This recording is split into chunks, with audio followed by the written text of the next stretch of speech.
Gavin McClurg is with us on Air Sports News. How are you, my friend? I'm great. How are you, Regan? Yeah, I'm good. It's good to see you. We've been chasing each other for a couple of days, and it's good to find you. Where are you now? You're in Idaho, are you? Yeah. I'm in central Idaho, up in the mountains, a place called Sun Valley. It's a ski resort town, amazing backcountry skiing. I moved here for the flying, of course, but a bunch of years back. But yeah, it's our little paradise. It's a small little town, big mountains. Well, what a few decades you've had, Gavin. You're going into the Red Bull X Alps this year for the fourth time. That's correct. Yeah, if we can get over there, fingers crossed, if COVID allows. But yeah, the race kicks off June 20th, and I've got the same team as I've had the last couple ones, and this will be our fourth one. So yeah, I've just been, Ben, my trainer's been burying me this week. You can see it in my face. I'm pretty tired, but it's going really well. Training's going great. How many's in the team, Gavin? How many's involved?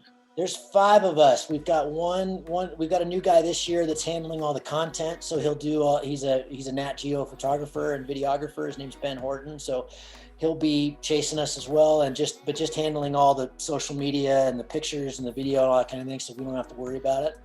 And then I've got a strategy guy named Revis, who's a really good pilot. And then I've got my trainer and my ground guy is a guy named Ben Abruzzo. So he does my heavy lifting, and he monitors how I'm feeling the whole time, and he kind of knows what I'm capable of. And then another good friend of mine, Keith, he was one of my clients back with my kite surfing expedition business a long time ago.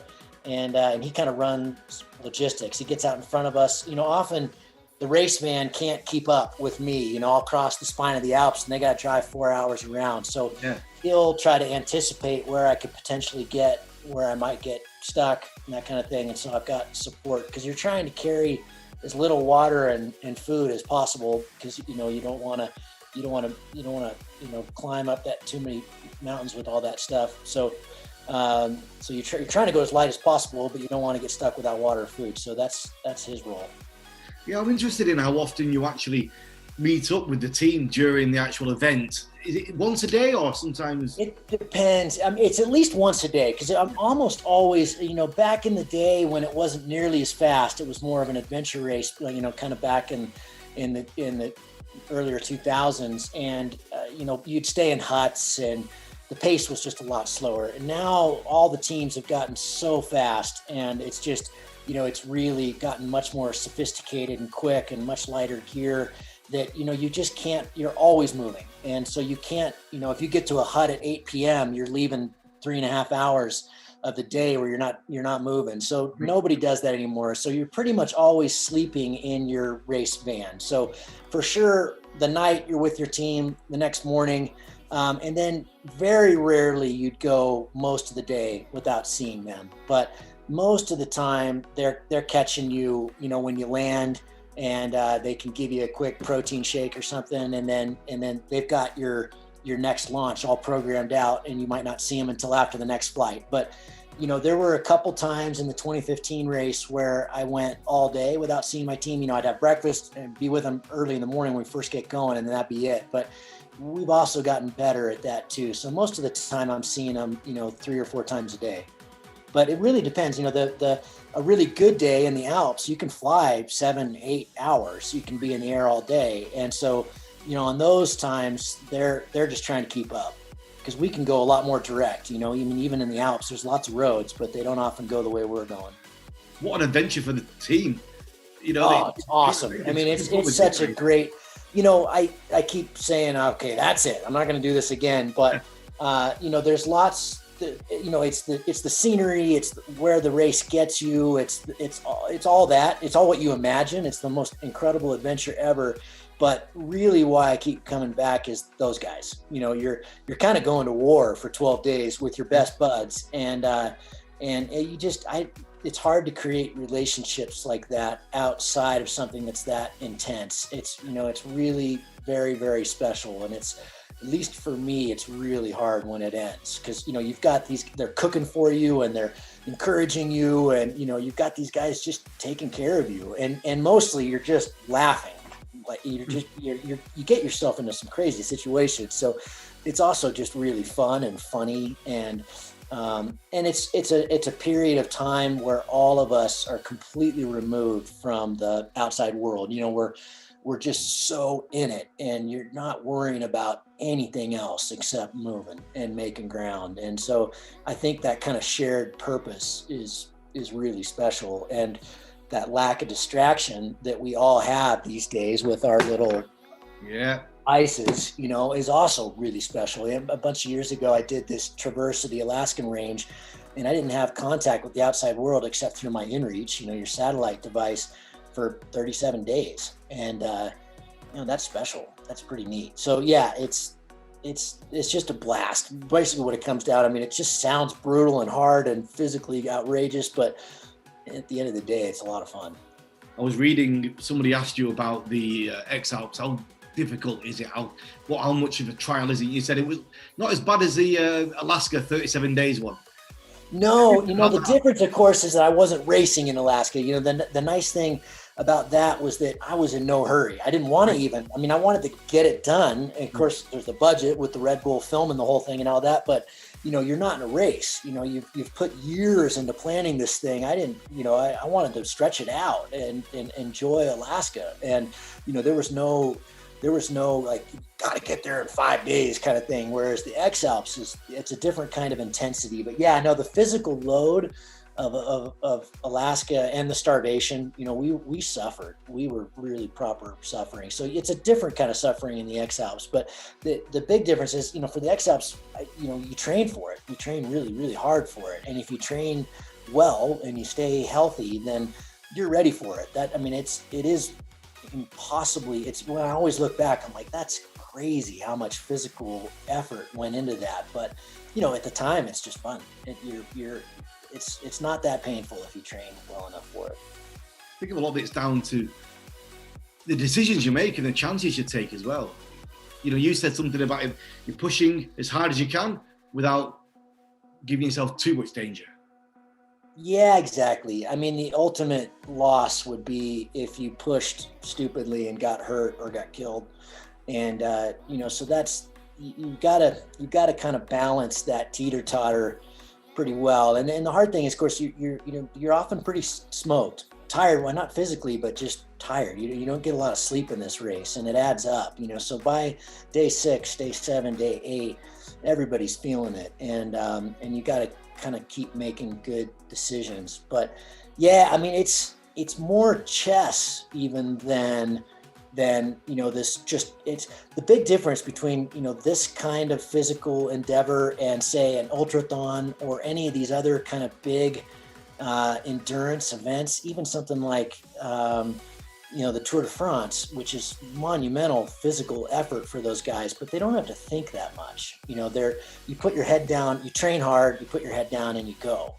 And, everybody's doing the same thing. You just go as fast as you can. That's not the case with the X-Alps. You've got to spend a lot of time every day making a million decisions. Should I top land real quick, wait for the cirrus to clear, keep going? Is it going to OD? How fast is it going to OD? Do I need to be on the ground? Is this safe?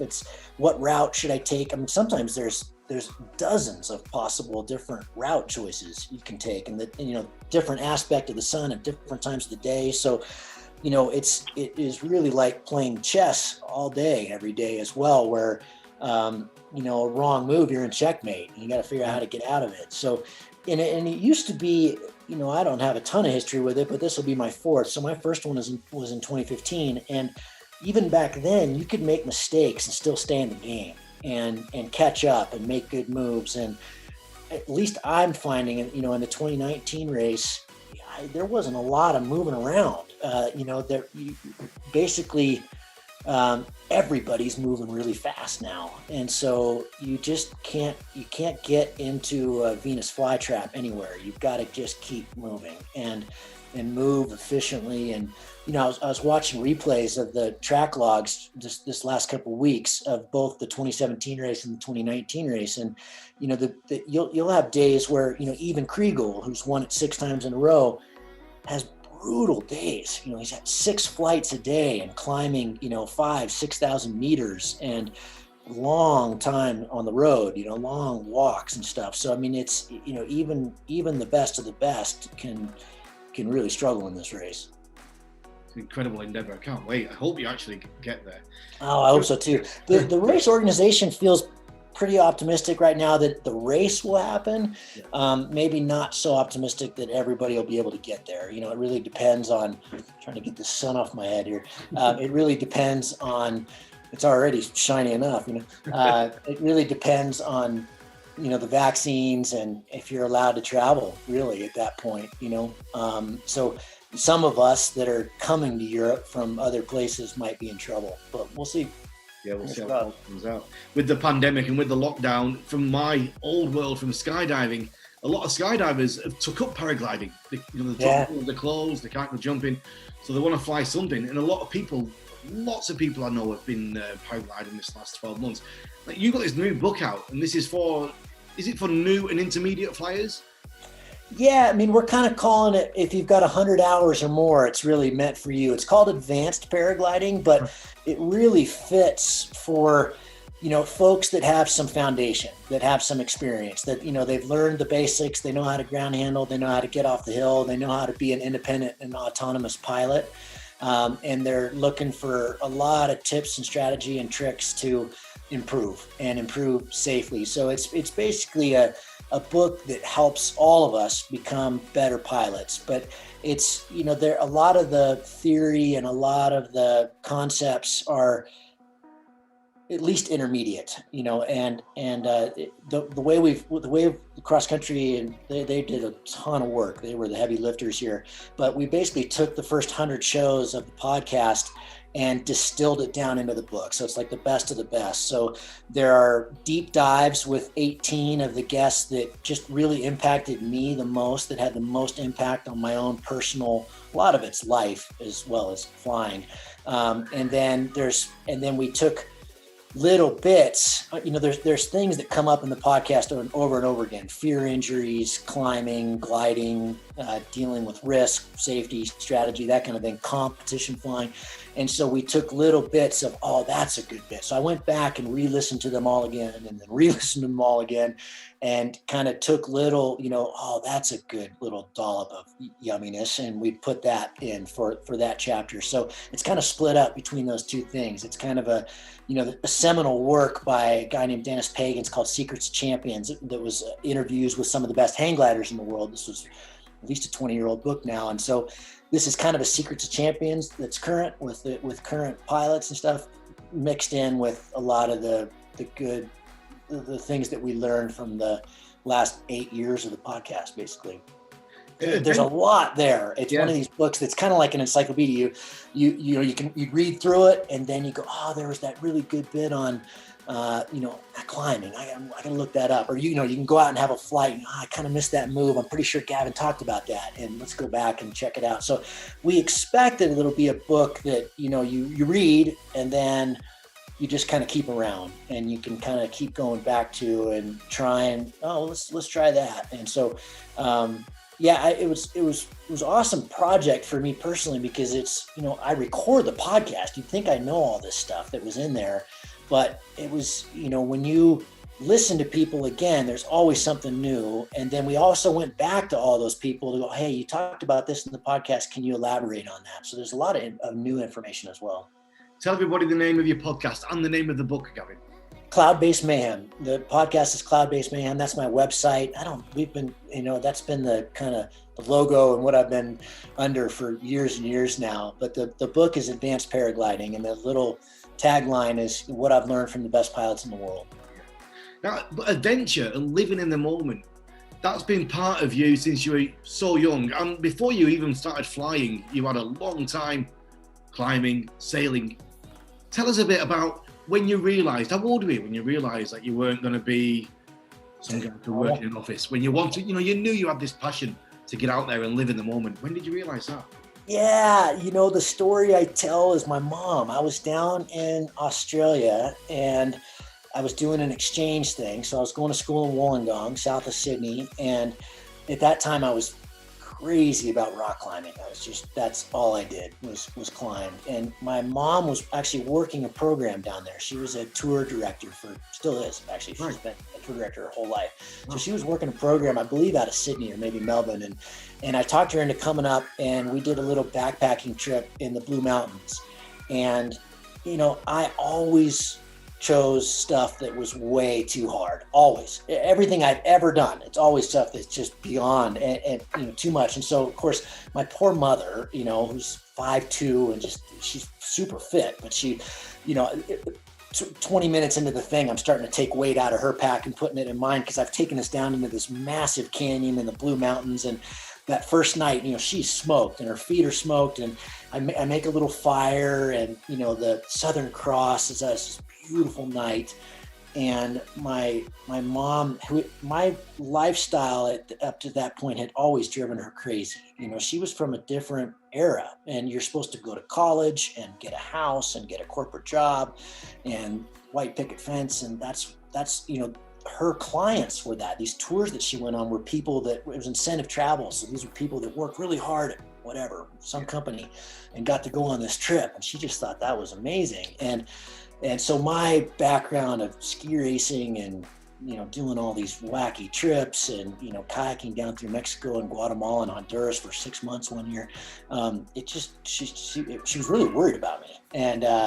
And so I'm rubbing her feet that night, and we're looking at the stars, and she goes, "Gavin, I get it." I think I was 21 at the time. And she said, "Gavin, I get it. Just one sec. Let me get rid of this." Okay. Guys, we need to be quiet. I'm doing a live show. Sorry about that. Hey, that's how it always goes. It's fine. my little one, they're having fun. And so, yeah, she said, "Gavin, I get it. I understand, and she just, the way she looked at me was like, I think you actually have this figured out, and maybe my way of going about life has not been correct." I mean, she's an incredibly adventurous woman, but I give all the credit to both her and my dad, who just really supported the adventure thing. And, you do a little bit of it and it works, and you live, and it makes sense, and it's a lot of fun, and it becomes a habit, I guess, and you just keep doing it. There's a lot of people watching who are in a similar situation to me and a lot of other people, especially through Europe, who have been locked down, who haven't traveled for months and months, and normally are used to whatever aviation or air sport they're in, traveling everywhere at the drop of a hat without thinking about it. That freedom of going from one country to the next, doing what you want, going where you want to do. And right now we can't do that. And it's a horrible, horrible feeling. It really is. How do we cope with that? How do we hold on to hoping that one day we're back to as it was? Gosh, so I'm lucky. I live in Sun Valley, and I've got amazing mountains right out the door. But what I'm seeing from a lot of folks, what this last season, wasn't it crazy that in March and April and early May, companies that were involved in, doesn't matter, paragliding, kite surfing, anything that, they sell gear to people that go to play in the outdoors, ended. All these companies were like, holy shit, we're going under. We're never going to make it. And as soon as you got to go back out again, these companies have had the best year they've ever had. And you couldn't keep SUPs on the shelf. You couldn't keep snorkeling gear, you name it. RVs went crazy, the camper vans and stuff. And I think what's exciting to me about this is, I think the long-term lesson, I hope, is that, we have to change our mindset and go play right there. We've all got something we can go do right outside our front doors, hopefully. Now, if you're in a city, that takes a little bit more effort. But, like my sister and her husband, they live in Oakland. And they've just learned to, instead of jumping on a plane and going to Hawaii, they'll just go up into Yosemite and there's really cool stuff where most of us live. And the difference, I think, is that, we need a vacation to get into vacation mode. And I think that this is teaching us to, just get in the vacation mode and walk out your door.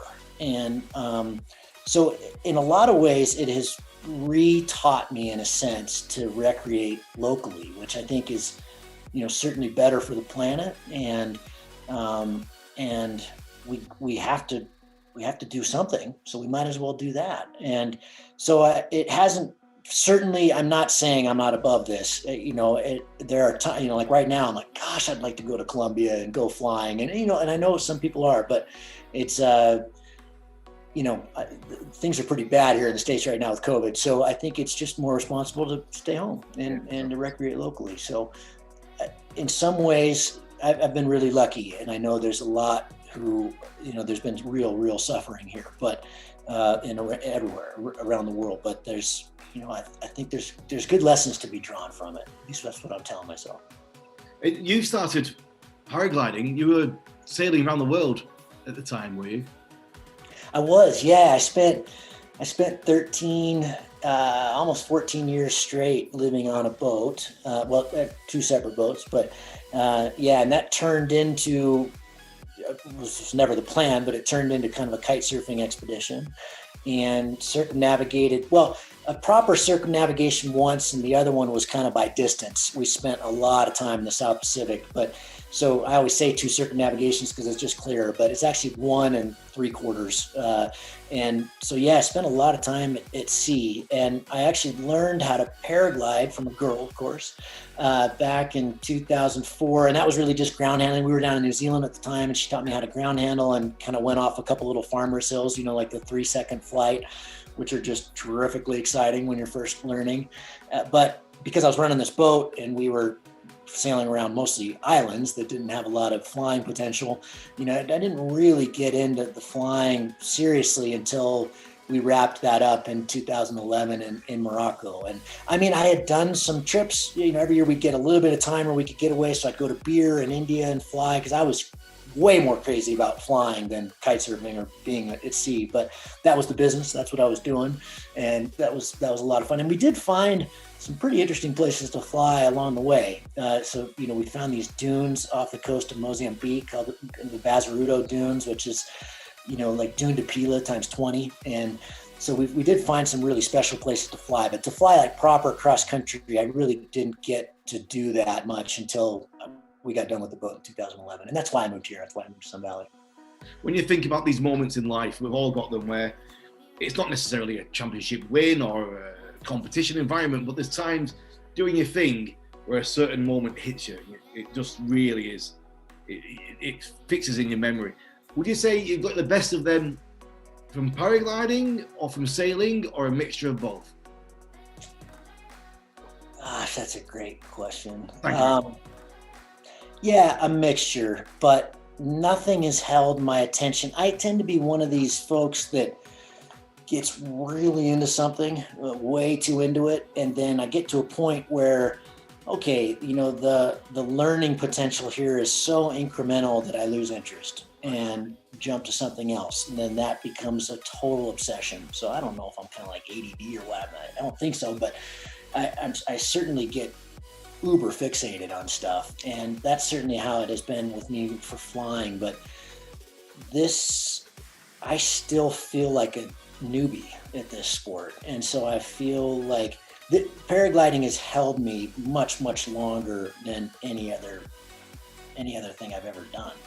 I loved the speed of the ski racing. I loved the intensity and the strength training of the rock climbing, the whitewater kayaking at a level that was really kind of absurd for a while, and just awful scary. And paragliding kind of wraps them all up into packages them all up into a really nice piece that, I think the life lessons and the moments of wow in paragliding are what's kept me here. And it's kind of the ultimate flow sport. And so the other thing too is, I'm not a spring chicken, I'm 48, and I'm kind of experiencing,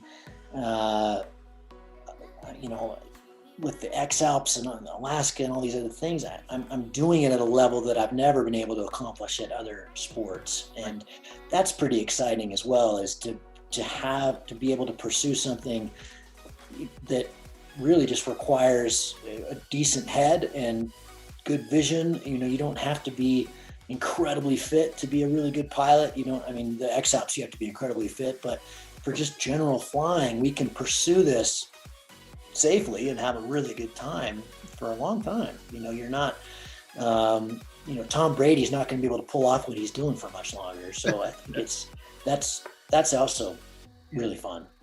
Any flying with the skis? Any speed flying on the hills? Yeah, I do quite a bit of that, especially for training, and a lot in the winter. I've got a great hill behind us, a 3,000 foot tour that's fantastic. That's, if it's good skiing, I'm going to put that kind of effort in to go up. I'm going to ski because speed flying so fast. But if it's if it's a little bit rotten or the Abbey risk is too high or that kind of thing, then I'm definitely speed flying. It's never captured me like paragliding because flying for 10 hours and going a couple hundred miles is for me beats proximity flying any day. But it's fantastic. It's fun. It's a whole different, it's almost like a different sport. So it's fun to learn, it's fun to improve, and it's light. You've got hardly anything on your back. And so it's a really great, I've got really bad knees. So it's a terrific tool for me when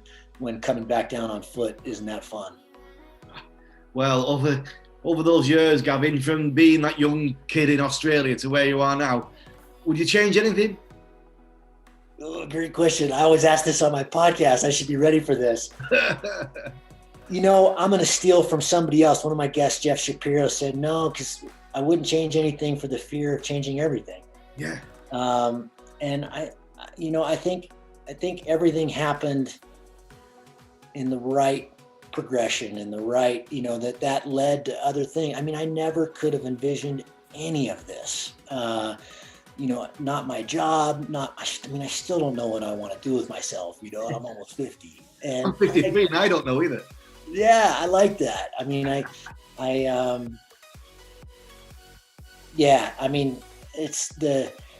It's all worked out, knock on wood. And, luckily, I think I got into flying at the right time. Now, one of my regrets, I guess, in a sense, is that I look at people that I'm racing with in the XOPS. These guys all started when they were 10, and they got their license the first day they could when it's legal at 16 for most, if you're Swiss or French, so Kriegel's been flying since he was 9 years old. I didn't pick up a paraglider until I was 36. So I definitely missed out, but knowing who I was in my 20s and the risks that I took back then, it's kind of a miracle I made it through that. And maybe flying would not have, maybe wouldn't have made it if I was flying. So, it all kind of happened at the right time. And so, no, I wouldn't. Good. I think I'd keep it all like it was. Great. Gavin, it's been an absolute pleasure to catch up with you and to chat and to you as well. Get a little insight into your life. But, thanks, man. Great questions, and it's fun to sit down with you. Thanks, man. You take care, Gavin.